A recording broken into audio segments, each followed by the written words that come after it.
现出席台海正式紧张。今仔日有一只中国2202海警船驶过海峡中线，来到台湾的经济海峡，而且因态度是真阿白，甲咱10多只偏乌渔船赶走。后续咱国的海巡署舰艇嘛赶到现场来保护渔民。偏乌渔会是表示讲，这款情形最近是定定的发生哦。有专家分析讲，中国是超故意在大政府执政未满1年的时阵，来展现中国对台海有执法的权利。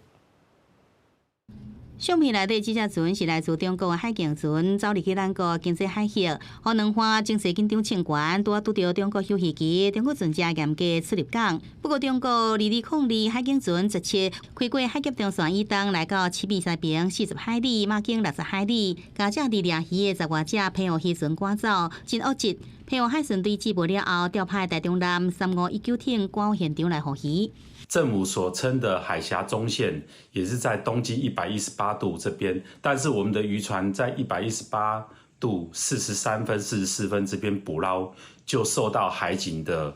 威胁、恐吓、驱赶。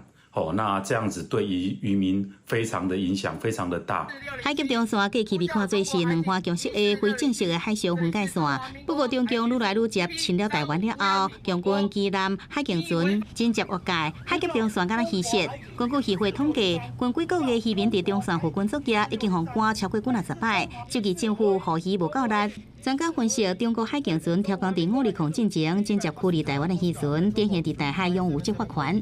海面上就已经没有他们的船，他们还跑来我们的澎湖固有海域做驱赶，这个就是特意为之。所有的中国的军事或准军事单位，他们的所有活动都必须跟戴总统可能的就职演说，可能都会有相关联。台湾要反制中共威胁，总统赖清德宣布国防预算爱达到占 GDP 的3%。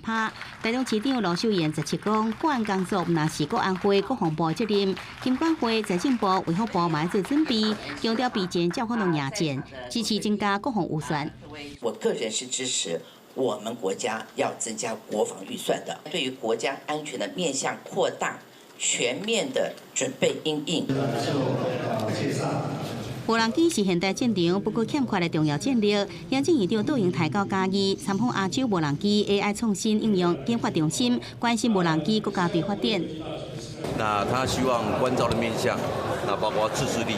那所谓的非鸿供应链，那整个产业链的一个完成。王忠牛讲，中央有专案团队检讨无人机发展，经由订定法规，扶持业者，确保打造飞航供应链。记者综合报道。